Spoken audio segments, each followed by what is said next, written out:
जनवरी 2025 को पुणे में स्थित WNA ग्लोबल सर्विसेज नाम की BBPO कंपनी के पार्किंग लॉट में शाम के समय कुछ ऐसा हुआ जिसने वहां मौजूद लोगों को स्तब्ध कर दिया। यह वह वक्त था जब डे शिफ्ट खत्म होने के बाद लोग घर की ओर जा रहे थे और नाइट शिफ्ट के कर्मचारी ऑफिस पहुंच रहे थे।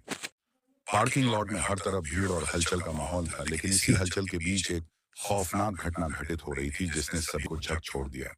इस ऑफिस बिल्डिंग के पार्किंग लॉट में रिकॉर्ड हुई वीडियो फुटेज में जो तस्वीर सामने आई वह किसी नुक्कड़ नाटक जैसी दिखती थी, पर असलियत में यह तस्वीर एक दिल दहला देने वाले अपराध की गवाह थी।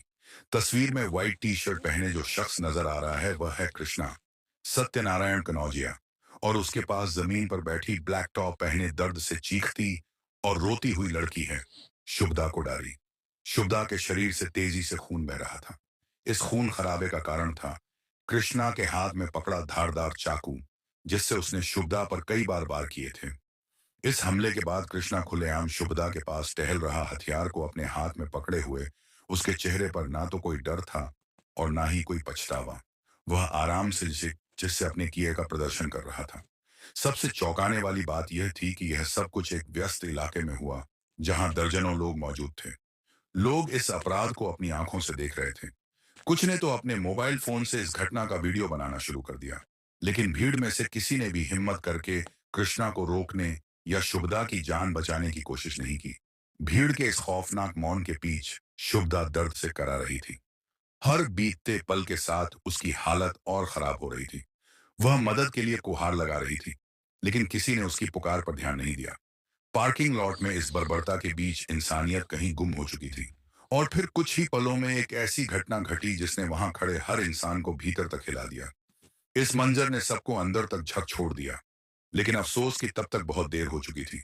28 साल की शुभदा कोडारी ने 2018 में अपनी MBA की पढ़ाई पूरी करने के बाद WNS ग्लोबल सर्विसेज नाम की एक मल्टीनेशनल BPO कंपनी में बतौर सीनियर एसोसिएट काम करना शुरू किया। दिन प्रोफाइल के अनुसार वह पिछले 6 सालों से इसी कंपनी में कार्यरत थी। शुभदा का परिवार मूल रूप से रत्नागिरी के पास चिपलुन का रहने वाला था, लेकिन बाद में वे महाराष्ट्र के सतारा जिले के कराड़ में बस गए। शुभदा के पिता की कराड़ में एक इलेक्ट्रिकल शॉप थी। पुणे में जॉब की वजह से शुभदा कात्रज इलाके में किराए के मकान में रहती थी। इसी कंपनी में 30 साल का कृष्णा सत्यनारायण कनौजिया भी काम करता था। कृष्णा शिवाजी नगर का निवासी था और उसने कंपनी में पहले जूनियर अकाउंटेंट के रूप में नौकरी शुरू की थी। यहीं शुभदा और कृष्णा के बीच जान पहचान हुई जो धीरे धीरे दोस्ती में बदल गई। हालांकि कुछ समय बाद कृष्णा ने कंपनी छोड़ दी थी, लेकिन लगभग 4 महीने पहले ही उसने उसी कंपनी में सीनियर अकाउंटेंट के रूप में दोबारा ज्वाइन किया। शुभदा और कृष्णा की दोस्ती काफी गहरी हो गई थी और ऑफिस में कृष्णा के सबसे करीब कोई था तो वह शुभदा ही थी। एक दिन शुभदा ने परेशान हालत में कृष्णा से संपर्क किया। उसने उसे बताया कि उसके पिता ब्लड शुगर की बीमारी से जूझ रहे हैं और उनकी स्थिति इतनी गंभीर हो गई है कि डॉक्टर ने उन्हें ऑपरेशन की सलाह दी है, लेकिन उसके पास इतने पैसे नहीं थे कि वह अपने पिता का ऑपरेशन करवा सके। शुभदा ने कृष्णा से मदद की गुहार लगाई। कृष्णा, जो उसे अपनी सबसे अच्छी दोस्त मानता था, बिना कुछ सोचे समझे तुरंत 25 लाख मांगती तो कभी 0,000। हर बार वह यही कहती कि उसके पिता के इलाज के लिए पैसे चाहिए। कृष्णा, जो दोस्ती में पूरी तरह अंधा हो चुका था, बिना कोई सवाल किए अपनी सेविंग्स से उसे पैसे देता रहा। यह सिलसिला इतने लंबे समय तक चला कि उधारी का आंकड़ा 4 लाख तक पहुंच गया। जरा सोचिए, कितनी बार शुभदा ने कृष्णा से मदद मांगी होगी और कृष्णा ने बिना किसी झिझक के उसे पैसे उधार दिए होंगे। कृष्णा खुद एक गंभीर स्वास्थ्य समस्या से जूझ रहा था। उसे ऑपथाल्मिक डिसऑर्डर था, जिसके कारण उसकी एक आंख में दिक्कत थी। हर 2-3 साल में उसे मेडिकल प्रोसीजर से गुजरना पड़ता था। जून 2024 में उसकी आंख की सर्जरी ड्यू थी। आने वाले खर्चों को ध्यान में रखते हुए कृष्णा ने शुभदा से अपने पैसे वापस मांगने का फैसला किया। लेकिन जैसा अक्सर होता है, जब कोई अपने उधार दिए पैसे वापस मांगता है तो उसे आश्वासन और दिलासा के अलावा कुछ नहीं मिलता। शुभदा ने भी ऐसा ही किया। उसने कृष्णा से कहा कि वह जल्द ही सारे पैसे लौटा देगी और थोड़ा वक्त मांगा। दिन गुजरते गए, लेकिन शुभदा की बातें और व्यवहार यह साफ कर रहे थे कि वह अपने उद्धार को लौटाने में दिलचस्पी नहीं रखती। ऑफिस में शुभदा का रवैया सामान्य रहता, लेकिन जैसे ही कृष्णा पैसे वापस मांगता, शुभदा कोई नया बहाना बना देती। कभी अपने पिता की दवाओं का हवाला देती, तो कभी किसी मेडिकल पर्ची का। शुरुआत में कृष्णा ने शुभदा पर भरोसा किया, लेकिन धीरे धीरे उसे लगने लगा कि शुभदा सिर्फ बहाने बना रही। उसे शक हुआ कि उसकी दोस्ती का नाजायज फायदा उठाया जा रहा है। कृष्णा ने सच का पता लगाने के लिए शुभदा के पिता से मिलने का निर्णय लिया। जब वह शुभदा के पिता से मिला तो उसे एक ऐसा सच पता चला जिसने उसके विश्वास को पूरी तरह तोड़ दिया। शुभदा के पिता ने बताया कि उन्हें ना तो कोई बीमारी है, ना ही कभी कोई सर्जरी हुई है। यह सुनकर कृष्णा स्तब्ध रह गया। उसे एहसास हुआ कि शुभदा ने उसकी भावनाओं का इस्तेमाल कर बीमारी के झूठे बहाने से उससे पैसे ठगे हैं। इस खुलासे ने कृष्णा को अंदर तक जग छोड़ दिया। उसके मन में शुभदा के लिए गुस्सा और नफरत भर चुकी थी। वह खुद पर नियंत्रण खो बैठा। गुस्से और धोखे का यह मिलाजुला भाव उसे एक खतरनाक अंजाम की ओर ले जा रहा था। 7 जनवरी की शाम का वक्त था। शुभदा अपने ऑफिस के पार्किंग लॉट में पहुंची, जहां से उसकी शिफ्ट 6:30 पर शुरू होनी थी। उसे कृष्णा सामने से मुस्कुराते हुए आता दिखा। शुभदा को इस बात का अंदाजा नहीं था कि यह मुस्कान उसकी जिंदगी का आखिरी लम्हा साबित होगी। कृष्णा की मुस्कान के पीछे का मकसद खतरनाक था। कृष्णा सोच कर आया था कि यह आखिरी बार होगा जब वह शुभदा से अपने पैसे वापस मांगेगा। उसके मन में अब भी उम्मीद थी कि शायद इस बार शुभदा उसकी बात समझेगी और पैसे लौटा देगी। लेकिन शुभदा ने ना सिर्फ उसके पैसे लौटाने से इनकार किया, बल्कि उसका लहजा ऐसा था जिसने कृष्णा के सब्र को पूरी तरह तोड़ दिया। शुभदा के इनकार से कृष्णा का पारा चढ़ गया। गुस्से में उसने अपने साथ लाए क्लीवर, एक बड़ा धारदार चाकू को निकाला और बिना कुछ सोचे समझे शुभदा के दाहिने हाथ की कूहनी पर कई बार वार कर दिया। इस अचानक हमले से शुभदा वहीं जमीन पर गिर पड़ी। उस वक्त पार्किंग लॉट में खड़ी भीड़ तमाशाबीन बनी।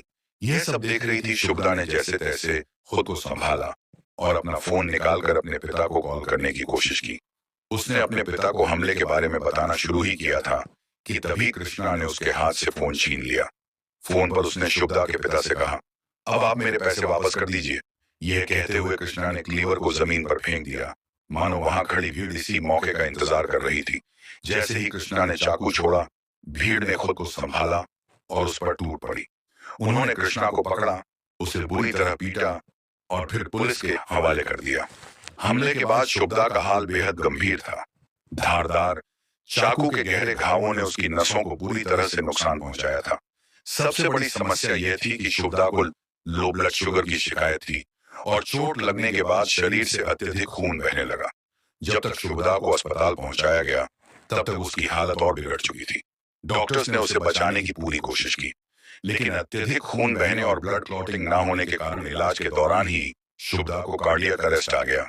उनकी कोशिशें नाकाम रहीं और शुभदा ने दम तोड़ दिया।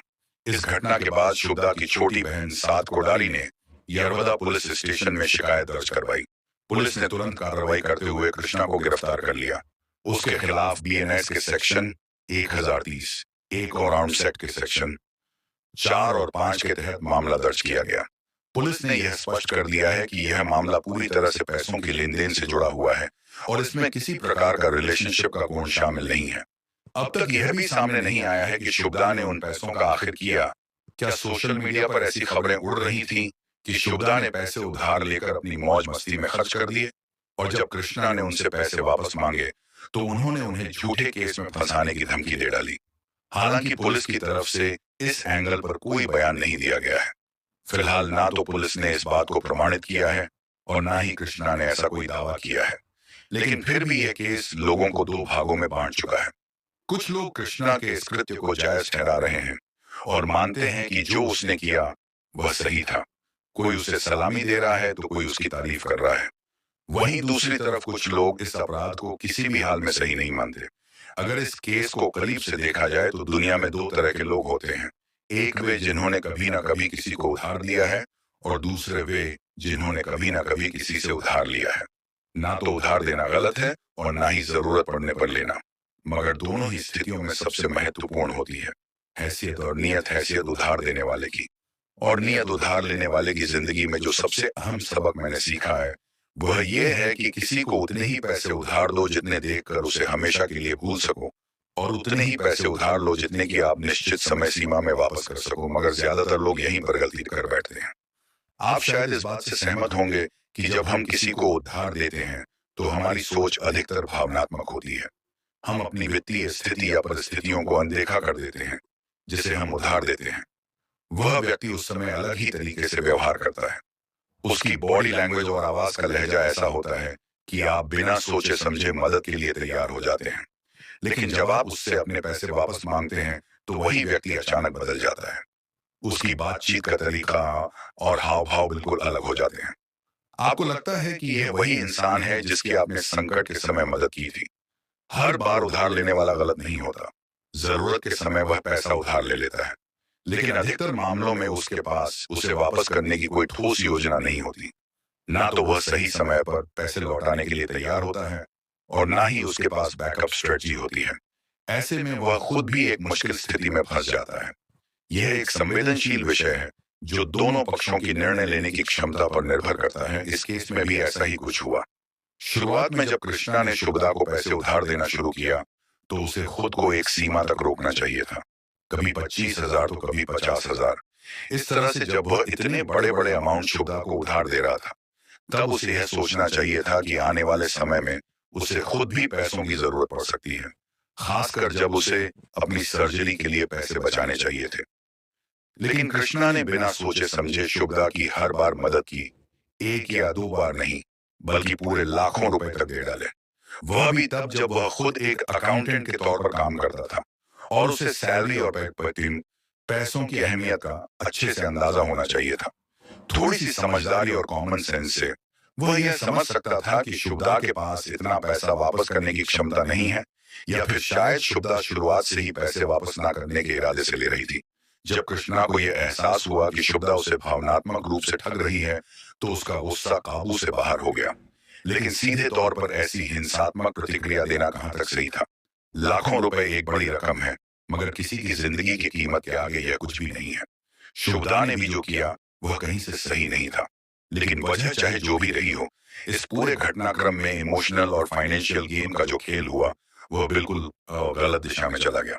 शुभदा ने अपने दोस्त से जिस तरह से पैसे उधार लिए वह गलत तो था ही, लेकिन दुर्भाग्यवश इस गलती का अंजाम इतना भयानक होगा, यह शायद किसी ने सोचा भी नहीं होगा। इस फाइनेंशियल लेन देन के खेल में जहां एक ने अपनी जिंदगी कनवाई, वहीं दूसरे ने अपनी आजादी। इस घटना से हमें एक बड़ी सीख मिलती है। जब भी किसी को मदद करें या पैसे उधार दें, तो अपनी फाइनेंशियल स्थिति और अपनी सीमाओं को ध्यान में रखना जरूरी है।